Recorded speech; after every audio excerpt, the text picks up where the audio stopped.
जो भारत गुलामी के एक एक चिन्ह को समाप्त करके आत्मनिर्भर और विकसित भारत बनेगा। बहनों और भाइयों, आप कितने सौभाग्यशाली हैं। आतंकवाद की ताबूत पर अंतिम कील ठोकने का कार्य जब प्रधानमंत्री मोदी जी ने किया, धारा 370 को हटाकर, तो उसमें भी आपका ही सांसद मंत्री के रूप में हस्ताक्षर करता है, कानून मंत्री के रूप में। और कोर्ट में भी इस लड़ाई को लड़ने के लिए आगे रहता है। ये भी आपके लिए इस गौरव की बात होनी चाहिए। और यही नहीं, नारी गरिमा, आधी आबादी को सम्मान मिले। मोदी जी ने तो नारी शक्ति वंदन अधिनियम, देश की नई संसद में पहला अधिनियम कोई पारित हुआ तो यह अधिनियम पारित हुआ। लेकिन इससे पहले 3 तलाक की कुप्रथा को सदैव के लिए समाप्त किया। और इस मामले को भी आगे बढ़ाने का कार्य किसी ने किया है, आपके सांसद रविशंकर प्रसाद जी ने किया है। तो एक साथ कई सिरे, अरे विकास की तो सौगात मिली है। इतिहास जब लिखा जाएगा इस नए भारत का, तो पाटलिपुत्र गौरव के साथ कहेगा, हमारा वोट भी तो 3 तलाक की कुप्रथा को समाप्त करने के लिए गया था। पाटलिपुत्र भी तो कहेगा कि हमारा सांसद उसको लीड कर रहा था जब कश्मीर में धारा 370 समाप्त हो रही थी। अयोध्या में रामलला जब विराजमान हो रहे थे, उस मुकदमे कोई पैरवी करने को लेकर के हमारा सांसद अग्रिम पंक्ति में खड़ा होकर के रामलला के वकील के रूप में सुप्रीम कोर्ट में खड़ा हुआ था। बहनों और भाइयों, ये गौरव सबको नहीं प्राप्त होता है। ईश्वर किसी किसी को ये गौरव देता है। और इसीलिए मैं आज आपके पास आया हूं। ये नया भारत मोदी जी के नेतृत्व में, और मोदी जी ने तो घोषणा की है, हम तीसरी बार आपसे समर्थन इसलिए मांगना चाहते हैं क्योंकि अगले 3 वर्ष में भारत को दुनिया की तीसरी अर्थव्यवस्था बनाने के लिए आपसे मोदी जी समर्थन मांग रहे हैं।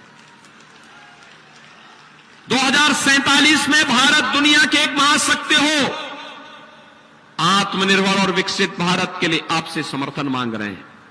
मैं पूछना चाहता हूं, कांग्रेस और आरजेडी का जो गठबंधन, चुनावी गठबंधन किया है, इनके लिए सत्ता किसके लिए चाहिए? क्या ये देश के लिए, आत्मनिर्भर भारत के लिए लड़ेंगे क्या? नहीं, ये अपने परिवार के लिए काम करेंगे, अपने परिवार का पेट भरेंगे। ये चुनाव मोदी जी के लिए, रविशंकर प्रसाद जी के लिए चुनाव देश के लिए चुनाव है, देश के निर्माण के लिए है, आपकी पीढ़ी को बनाने के लिए है, आने वाली पीढ़ी के भविष्य को उज्जवल बनाने का चुनाव है। और कांग्रेस और आरजेडी के लिए चुनाव अपने परिवार के लिए है। याद करिए, देश में जब भी संकट आता है, भाई बहन की जोड़ी तो देश छोड़ करके चली जाती है ना। कोरोना कालखंड में क्या इन भाई बहन की जोड़ी को आपने देखा था क्या? देखा था क्या? आपने आरजेडी के नेताओं को सड़क पे देखा था क्या? सेवाई संगठन है, यह काम केवल भाजपा के लोग कर रहे थे, आरएसएस के लोग कर रहे थे, बाकी किसी का आता पता नहीं था। जनता जनार्दन की सेवा कर रहे थे, अपनी जान को दांव पे लगा के काम कर रहे थे।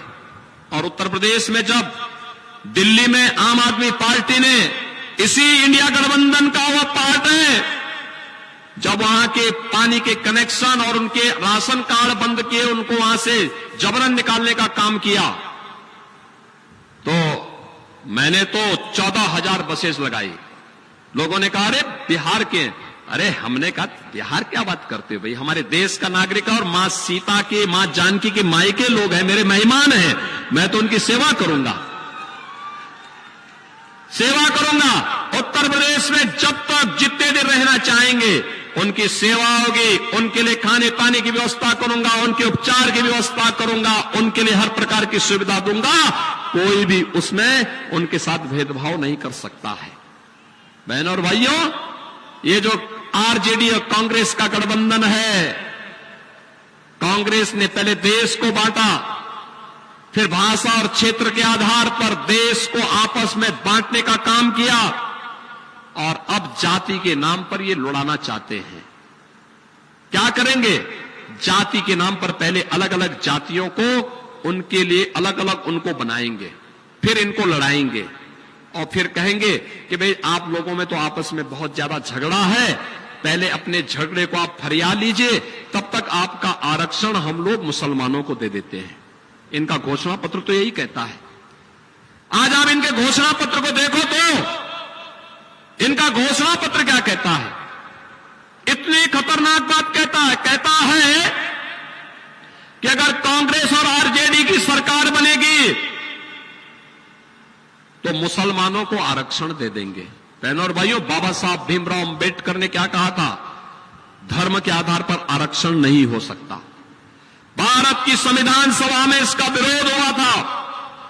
आरक्षण का आधार अनुसूचित जाति, अनुसूचित जनजाति और पिछड़ी जाति को ही आरक्षण का लाभ मिलना चाहिए। अभी कोलकाता हाई कोर्ट ने कांग्रेस के इस इंडी गठबंधन के एक महत्वपूर्ण घटक टीएमसी के 2010 के फैसले को पलटा है, जहां पर उसने पिछड़ों का आरक्षण का लाभ 118 मुस्लिम जातियों को दिया। वहां पर कोर्ट ने खारिज करके कहा नहीं, मुसलमान को आरक्षण नहीं दिया जा सकता है, क्योंकि यह तो असंवैधानिक है। लेकिन ये असंवैधानिक कार्य करने पर उतारू है। ये आपके आरक्षण पर और बाबा साहब भीमराव अंबेडकर का अपमान करना चाहते हैं। आज जब जान रहे हैं कि हार उनकी पक्की है, तो गुमराह करेंगे, झूठ बोलेंगे, तमाम प्रकार का गुमराह करने का काम करेंगे। इनका घोषणा पत्र क्या कहता है? कहता है आएंगे तो पर्सनल लॉ लागू करेंगे। पर्सनल लॉ का मतलब आप जानते हैं? पर्सनल लॉ का मतलब क्या है? बेटी स्कूल नहीं जा पाएगी, महिलाएं ऑफिस और बाजार नहीं जा पाएंगी, बुर्का पहन करके घर के अंदर दुबक के रहना पड़ेगा। यानी तालिबानी शासन ये लोग लाना चाहते हैं। भारत बाबा साहब भीमराव अंबेडकर के द्वारा बनाए गए संविधान से चलेगा। भारत किसी शरीयत के कानून से नहीं चल सकता। कोई पर्सनल कानून भारत के अंदर नहीं लागू होगा। भारतीय जनता पार्टी का यह संकल्प है, और भारतीय जनता पार्टी बाबा साहब भीमराव अंबेडकर के संविधान को बचाने के लिए किसी भी हद तक लड़ाई लड़ेगी। और इसीलिए हम लोग आए हैं। राहुल गांधी से पूछा एक सज्जन ने, एक पत्रकार ने, कहा क्या करेंगे अगर सत्ता में आ गए? कहा गरीबी हटाएंगे। आप सोचो, 1970 में दादी ने नारा दिया था, नाती 54 वर्ष के बाद भी वही रटता जा रहा है, गरीबी हटाएंगे, गरीबी हटाएंगे। अरे उसके बाद कितनी बार कांग्रेस आई, गरीबी तो हटा नहीं पाई। मोदी जी ने तो 10 वर्ष में 25 करोड़ गरीबों को खुशहाल जीवन की ओर अग्रसर किया। कांग्रेस भी तो अपना आंकड़ा बताए, आरजेडी भी तो अपना आंकड़ा बताए, लेकिन ये कहते हैं गरीबी हटाएंगे। कहा गरीबी हटाने के लिए क्या करेंगे? कहा संपत्ति का सर्वे कराएंगे, भारतीयों की संपत्ति का सर्वे। संपत्ति का सर्वे का मतलब आपकी जितनी संपत्ति है देखेंगे, आपने कितनी कमाई की है, आपके पूर्वजों ने, आपके फादर ने, आपके ग्रैंडफादर ने, आपकी मदर ने कितनी संपत्ति आपको दी है, और जो आपको संपत्ति आपके दादा, परदादा, पिता, मां, इनसे जो संपत्ति मिली है, इस संपत्ति पर वे विरासत टैक्स लगाएंगे। विरासत टैक्स का मतलब आधा संपत्ति लोग ले लेंगे। आधी संपत्ति लेने के बाद आप सोचो, आपके ग्रैंडफादर ने आपको कोई 4 कमरे का मकान बना के दिया है, और दुर्भाग्य से कांग्रेस और आरजेडी की सरकार आ गई, तो ये क्या करेंगे? 4 कमरे में से 2 कमरे ले लेंगे, और 2 कमरा लेकर के किसी पाकिस्तानी को, किसी अफगानिस्तानी को, किसी बांग्लादेशी या किसी रोहिंग्या को उसमें से 2 कमरा आपको उनको दे देंगे। क्या आप इसको बर्दाश्त कर पाएंगे? क्या इसको बर्दाश्त करेंगे? क्या बहनों और भाइयों, ये देश के साथ धोखा है। मैं तो कहता हूं, कांग्रेस और आरजेडी के अंदर औरंगजेब की आत्मा घुस गई है। औरंगजेब मुगलों का सबसे क्रूर बादशाह था, इतना क्रूर था, उसने पहले अपने भाई की हत्या की सत्ता के लिए, फिर अपने बाप को कैद किया था। उसका बाप शाहजहां आगरा का ताजमहल वही बनाया था।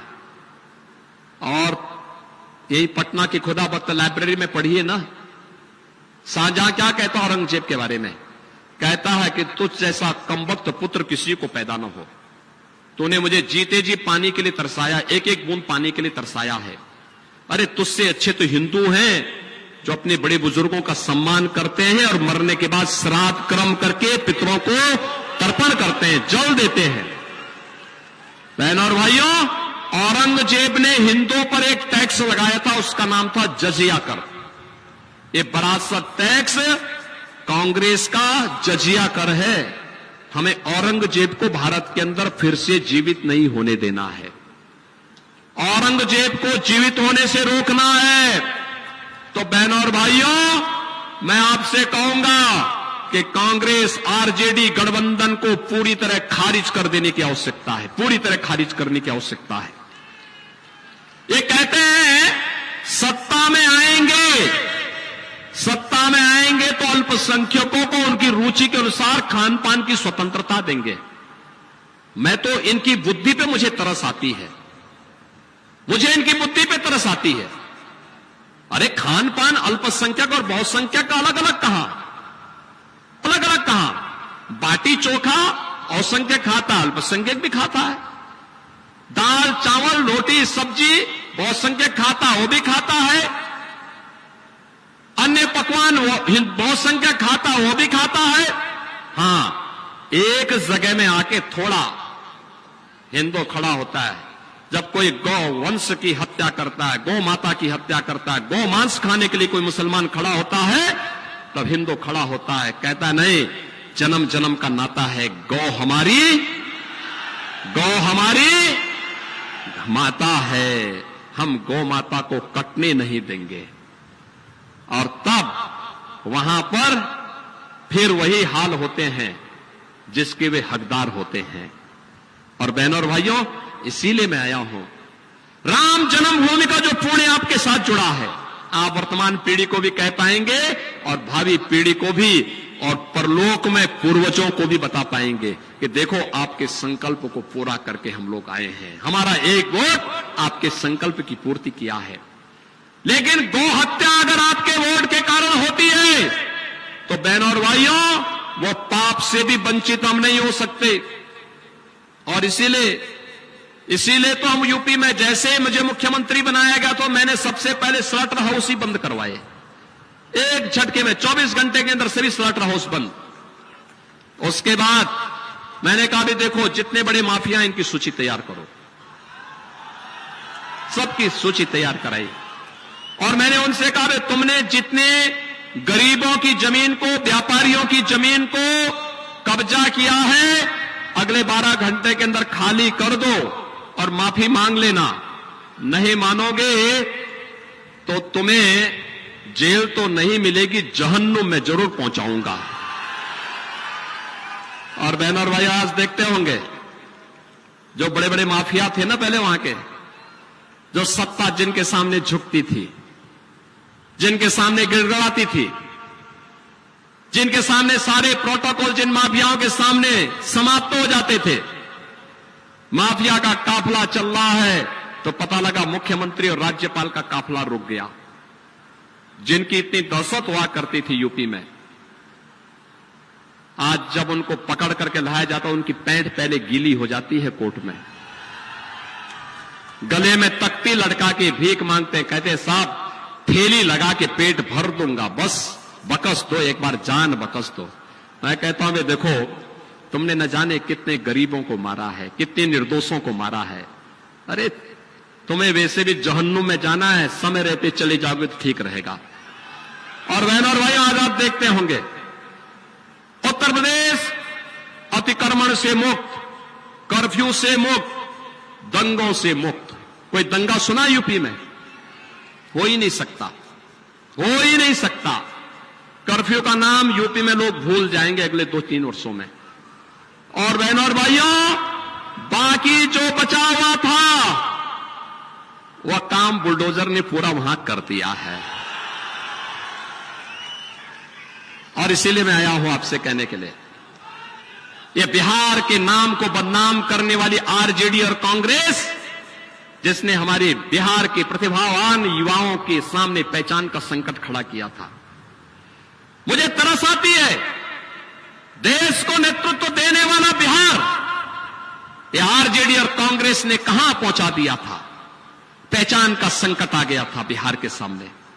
बिहार का हमारा नौजवान अपनी पहचान छुपाता था। मैं देखता था पूर्वी दिल्ली में मैं देखता था, गोरखपुर में, वाराणसी में मैं देखता था, पूछता था मैं कहां से, भाई यही कि मेरे अपने किसी रिश्तेदार का नाम बताने के लिए मजबूर होता था।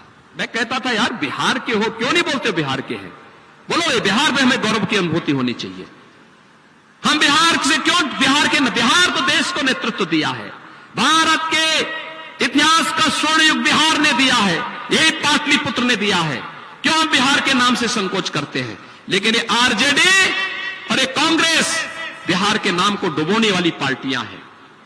और जिसने हमारे सामने पहचान का संकट खड़ा किया हो, जिसने माफियाओं को अपने गले का हार बनाया हो, जिन्होंने यहां की बेटी और यहां के व्यापारियों के सामने सुरक्षा का संकट खड़ा किया हो, और जिन्होंने आज भी रामद्रोही होने का अपनी पहचान समाप्त नहीं कर पाए हैं, ऐसे लोग नहीं आने चाहिए। बहनों और भाइयों, ऐसे लोग कतई सत्ता में नहीं आने चाहिए, कतई नहीं आने चाहिए, उनको वोट भी नहीं देना चाहिए। और मैं तो आपको बता रहा हूं, मैं देखो भगवान राम ने स्वयं भी कहा, एक बात कही, एक चौपाई तुलसीदास जी ने लिखी। उन्होंने क्या लिखी? उन्होंने कहा शिवद्रोही मम दास कहावा, सो नर मोहि सपनेऊ नहीं पावा।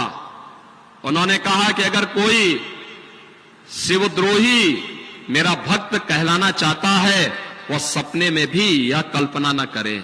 और यहां तो आपके साथ सीधे सीधे रविशंकर हैं।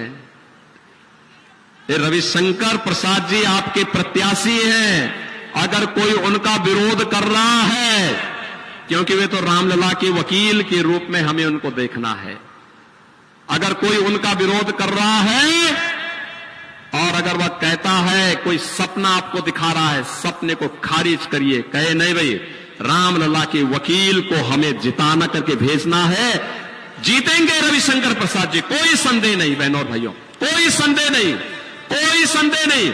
लेकिन बहनों और भाइयों, जब रामलला 500 वर्षों के बाद अयोध्या में विराजमान हुए हैं, 500 वर्षों के बाद विराजमान हुए हैं, गुलामी के चिन्हों को समाप्त किया गया है, तब हमारी जिम्मेदारी क्या बनती है कि रविशंकर प्रसाद जी रिकॉर्ड वोटों से चुनाव जीत करके जाएं। रिकॉर्ड बनना है। पटना रिकॉर्ड बनाएगा। थोड़ा दोनों हाथ लाके मुझे थोड़ा स्वस्थ करो। आपकी आवाज दिल्ली तक पहुंचनी चाहिए, मोदी जी तक आपकी आवाज पहुंचनी चाहिए। रिकॉर्ड बनाएगा, लेकिन रिकॉर्ड बनाने के लिए आपको अगले 3 दिन का उपयोग करना करेंगे। पहला, अगले 3 दिन आप में से हर व्यक्ति 10-10 घर में जाकर के कमल खिलाने का अपील करेगा, उन लोगों को सहमत करेगा। हमें आत्मनिर्भर और विकसित भारत और राम राज्य की परिकल्पना को साकार करने के लिए फिर से मोदी जी को लाना है। सहमत करेंगे। और 1 जून को मतदान होना है। 10 बजे के अंदर उन 125 से लेकर 150 मतदाताओं को मतदान केंद्र में ले जाकर के मतदान कराना है। कराएंगे? कराएगा पटना? दोनों हाथ ला करके मेरे साथ बोलेंगे, दोनों हाथ ला करके, भारत माता की, भारत माता की, भारत माता की।